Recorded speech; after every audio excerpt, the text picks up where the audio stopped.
So yeah, I don't know. My question is like, obviously, if let's say the election ends, whatever, let's say Trump wins, for like what I fight against, because there's a lot of things, like for example, a lot of you guys fight for movies and stuff. I fight more for games, obviously. So I know I have a really bad feeling that let's say if Trump wins, the future video games that get made are going to be even more insufferable. Oh my and god! more Well, like I allegories don't know. for There's a million Nazi anti-conservative bad shit. guy games, Yeah, so that's all right. I think So- it'll feel like it's gonna get worse for a bit, but I think that's when we hit what I've been calling the Final Ree, and then what I mean is it'll be like this. They act out in a way. Afford it. Yeah, Well, exactly. it started That's what in I'm saying. 2016, right? Look at all 2016 is when it started, and they're like, it's now that they're going to go through the whole thing again. I think it's Production- going That's my whole Production- point. Yeah. Production in LA is down like 20% right now, I think. Pendulum yeah. Like swinging. what I was told by one source, like I think this is my second video got- on Ubisoft that I did. I was just about to say, like, you've got AAA developers going bankrupt. Ubisoft. Yeah. Like what I was told by a source, I think I said this before somewhere, but like they straight up told me like, listen, you're going to see a lot of games having trailers in the future that are not going to look pandering. They're not going to look weird, problematic. They're going to look pretty standard, like stuff you'd actually want to buy. But they're doing that on purpose to woo you in to buy them. And then when the you stuff get that them, you it's don't like is going to be there. You know what I mean? revealed. When I heard that, I was like, "Are you serious?" like- yeah, man. Oh, It's so gonna happen. Jumping off Spider-Man of what 2. he said, I want you to understand in the future, Marvel has learned a lesson based on Deadpool and Wolverine, and they know how to market their films moving forward. Doesn't mean that woke shit's not going to be in there. Same with the video games. It just means they know better than to put Concord ugly. You know what I mean? Dustborn ugly in your face. Yeah, but they're gonna because hide it's it costing. behind later. Yeah. Yeah. Like that's the thing. Is like it's even with like with Dragon Age, right? You look at Dragon Age's trailer. Sure, there's like stuff in there that kind of makes you raise an eyebrow, but you can watch the trailers and you kind of go like, "Oh, this doesn't look that bad." But then you hear about people that have leaked like the story and It's the taken them a whole long team time and to stuff, learn and this they're like, lesson. "Oh, it's so progressive. It's so Yeah. ideology driven and all these nonsense." And it's like that's kind of what I'm talking about, right? Like Yeah. look at the way the Dragon Age Veilguard's being like marketed versus what is allegedly, we don't know 100% yet, but allegedly based on leaks are saying that the game is like completely different than how they're advertising it. That's what I The mean. difference, though, now with Yeah. that in Damien is the fact that since 2016, basically, they tried to do that. They tried to promote these games and these shows and these movies as like non-woke when they brought out trailers and stuff like that, and then they turned out to be woke. And then they were basically being overtly woke and talking about the message and all of this kind of thing in their promotion, and that still didn't work. Them reverting back to trying to do it covertly, the audience isn't that gullible anymore. We've already been through that. So now it's getting to the point where people are waiting to hear what people that they trust think after they watch it. If they I agree. I think so. Yeah, I think You know what I mean? So we've already been Hold through on, this one at a cycle. time. We've already been through this cycle, is what I'm saying. I just you're want right. to say on in Demian's point though about hiding shit, they've already done this. They did it with Spider-Man 2. Spider-Man 2, any of this shit was in there. I've gotten so much flack I'd have on never Twitter. bought that game if I had known how that game people was got going to mad turn at me out. and they're like, "Why did you play Spider-Man 2? Why did you play God of War Ragnarok? Why did you play Alan Wake 2?" And it's like, well, God of War Ragnarok came out in 2022. None of us knew about Sweet Baby, so like that's kind of a non-argument. No one knew about it.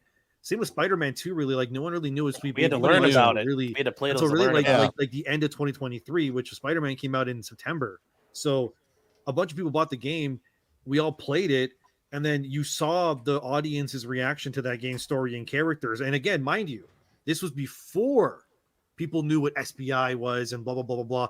Gamergate 2 wasn't even a thing yet. So people played that game, and immediately everyone unanimously kind of went like, "There's something off about this game. Like these characters don't feel like the characters like they were in the first game. Everyone feels weird. They feel very edged off, and like all the rough edges are gone, like sanded off, if you will, in a sense, so no one hurts themselves." And then we found out, oh, there's this consulting company. We're like, oh, okay, what the hell is that? Then you find out, like, oh, yeah, they worked on Spider-Man. You're like, okay, that's weird, but like one time's not a coincidence. Then you find out, like, oh yeah, they worked on Alan Wake 2. And you're like, why is Saga Black? And you're like, okay, maybe twice is a coincidence. And then you find out, oh, by the way, they worked on God of War Ragnarok. And then you're like, oh, it's no longer okay. This is definitely like something that's happening, and then like as we keep going on, it gets more and more. Right now, of course, look at Suicide Squad, how they treated all the male Justice League members. I mean, the only person that gets a heroic send off is Wonder Woman. Green Lantern's left in his underwear after he dies. For God's sakes, you know what I mean? Like, Yeah, they disrespected every single one. exactly. Of the Yeah, and Justice like League this members, is sort of the thing, and I think except you guys Wonder Woman. exactly Well- what Rhino was saying. The audience now is too conditioned and hyper aware to these things now that any little nugget of anything that reminds them of something that could be SBI infected or whatever have you. It gets a little too Yeah. hyper aware though at points. Sometimes, yeah, it does. I I agree. agree But that it like, with does, Zelda Echoes of Wisdom. yeah, that was stupid. There Like, was I remember some hearing people saying that stupid like freaking out over they were that saying game. like Zelda's woke because you play as Zelda instead of Link, and I'm like, that's not woke. That's another thing. It's like I saw people online complaining about that that Atlas game. I haven't played it. It's called Metaphor Refentizo. It like you scored very well. It's made by the Persona people, all those things, and people are like, there's something going around. I remember Savvy talking about it, and it was like some guy saying, it's weird how I'm not seeing a lot of grifters talking about Metaphor because it's talking about social issues and racism and slavery and all these things, and I'm reading that, I'm thinking to myself like, you're an idiot. Not just because you have political stuff in your game, it depends on how it's portrayed. If it's political in the sense that it's political to the world that it's in and it's talking about things, that's different than talking down to people. You know what I mean?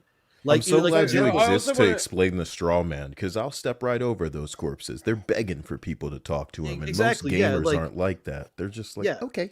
I Look just at want to go. like one of my arguments, right? Is like look at Final Fantasy 16.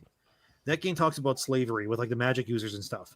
Just because a game talks about slavery does not mean that suddenly Final Fantasy 16 is woke all of a sudden. It's not. But this It's is using the thing, slavery that within makes the that context so of its world. The thing that makes that so hyper aware, though, is the fact that the games journalists out there highlight those things as why the game is so good. Yeah, exactly. And You know I think what I the mean? reason So why they basically say, "Oh, look, they put in this black character, or they did this, or they did that." And yeah, but if the game is still good, it speaks for itself, I think is what Endymion's trying to say. Yeah, exactly. Yeah, Before I we agree get too with- far away, before we get too far away from one point, I just want to address it real quick. The hiding thing is, I think that's a thing that will be a problem for a while, because I've pointed this out before, is that games take so much longer to make. Obviously, we all know this, but they'll also take that much longer to correct, right? Like, we're starting to see movies a lot quicker and television shows a lot quicker being able to correct that. Like, look at even an example like Venom tonight when we saw that. Like, that movie could have had a much more woker cut at some point where the women were much more prominent. Like, I you know, felt like, the same way about Deadpool. exactly. Man. And I'm like, maybe that got trimmed down a bit here, and that's a plausibility at this point, because it's so much easier to reshoot a few scenes for a movie or cut a few things out than it is to go back and do all this shit again for a game like they are. That's the big difference there. Remember, When a game guys. and a game takes 5 to 10 years Exactly. to produce. I want people to compared remember this. a Please movie. remember this. Hold on a second. Here's someone that's actually played Metaphor. Here we go. 50 hours into Metaphor, and it does social issues correct. But if you think of the social issues in a medieval time, then it's perfect, and it's not actually our issues. It's there. See, that's the thing. That's what matters there, is because as long as you can talk about social things, political things in a video game, it's fine, as long as those things are taken into context of the Irrelevant. world that it's in. Yeah, Yeah, For that's- example, that's a good because you point. had to Well, manage that. a really good example. A really good example of that would be like X-Men '97. I think had a lot of social issues in it, but it was well handled. It was a good show. Like, if you can do these, there's a difference between like talented writers and people making this shit than hacks. And a lot of And these the hacks are putting have, top scars in Dragon Age right now. a lot of these that's hacks where- have failed upward. They never get fired. They never get kicked out. They just get to keep rolling over into other projects and stuff. That's another huge issue, as a lot of this rot keeps in the industry. They don't get rid of it. Well, and the thing with like, anyway, I'll just go Let ahead. me say this, okay? I have a video coming out tomorrow. I talk about some more DEI stuff that I've found and whatnot. And one of the things I've been noticing is that a lot of companies, I won't say which, it's in the video tomorrow, but a lot of companies since 2021 till now have actually tripled their development cost, if you will. And this cost ties into things like contract work, for example, which is a big thing that I'm told by so many sources that have been talking to me. All of them have been saying that like contractors are the ones that I need to talk to more because they're the ones that have all the insane stories, because they're the ones that are seeing all this stuff like front and center. Because what I'm being told by a lot of game studios like CD Projekt Red, Ubisoft especially, is that they are basically unable to have people that are actually talented enough that are working at these studios. So a lot of the more complicated elements of games are just being contracted out to these, if you will, older game devs. You know, game devs that worked in like the 90s, the early 2000s kind of a deal. You know, these guys really know what they're doing.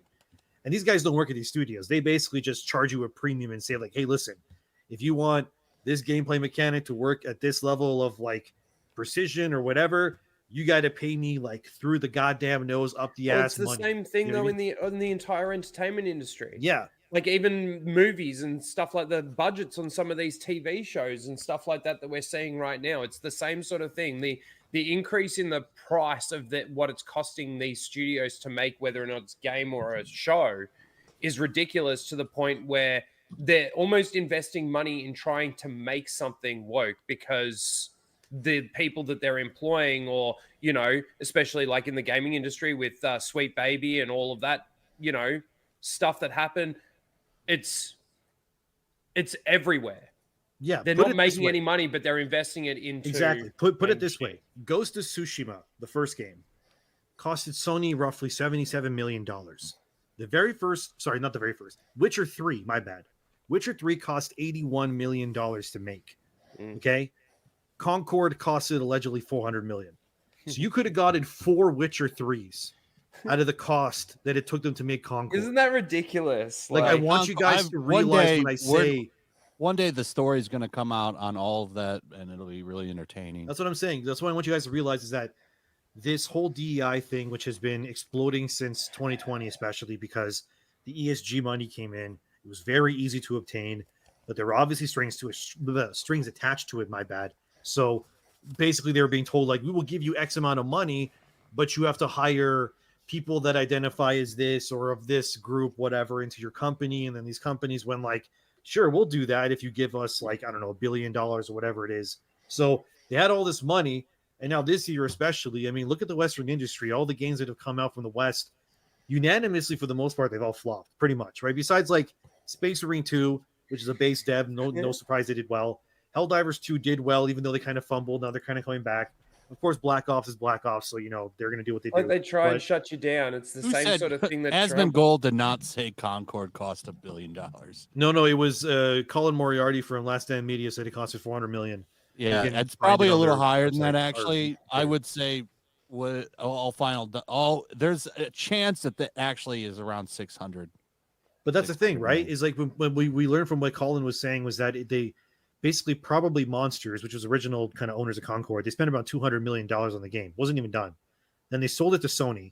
And then Sony was like, they had this thing that wasn't finished, obviously. And then they apparently, according to Colin, dumped in another $200 million into it. So again, that's more than 2 Witcher 3s again into Concord for this game that was taken offline in 2 weeks, you know? And again, I would love to see the operating costs on Concord, because I was looking at CD Projekt Reds, for example, and like, it's insane, dude. There's so much money being spent on hiring, employee programs, which, by the way, at CD Projekt Red, they now have programs people don't know where they will literally teach people that aren't from Poland how to speak and read Polish to work at CD, just so that they can meet those DEI criterias, if you will. So they're wasting all of this money to get these people to work at CD because I don't know, their skin color is different or whatever it is, when they have all these Polish devs sitting right there, but they're white guys. So I guess you can't have them apparently, because that's bad. But they're sitting there. They know how to read it. They know how to speak it. But oh, sorry, you're not. You know, you're too white to work at a studio that was founded in Poland, of all goddamn places. So everything is ass backwards. But yeah, it's a lot.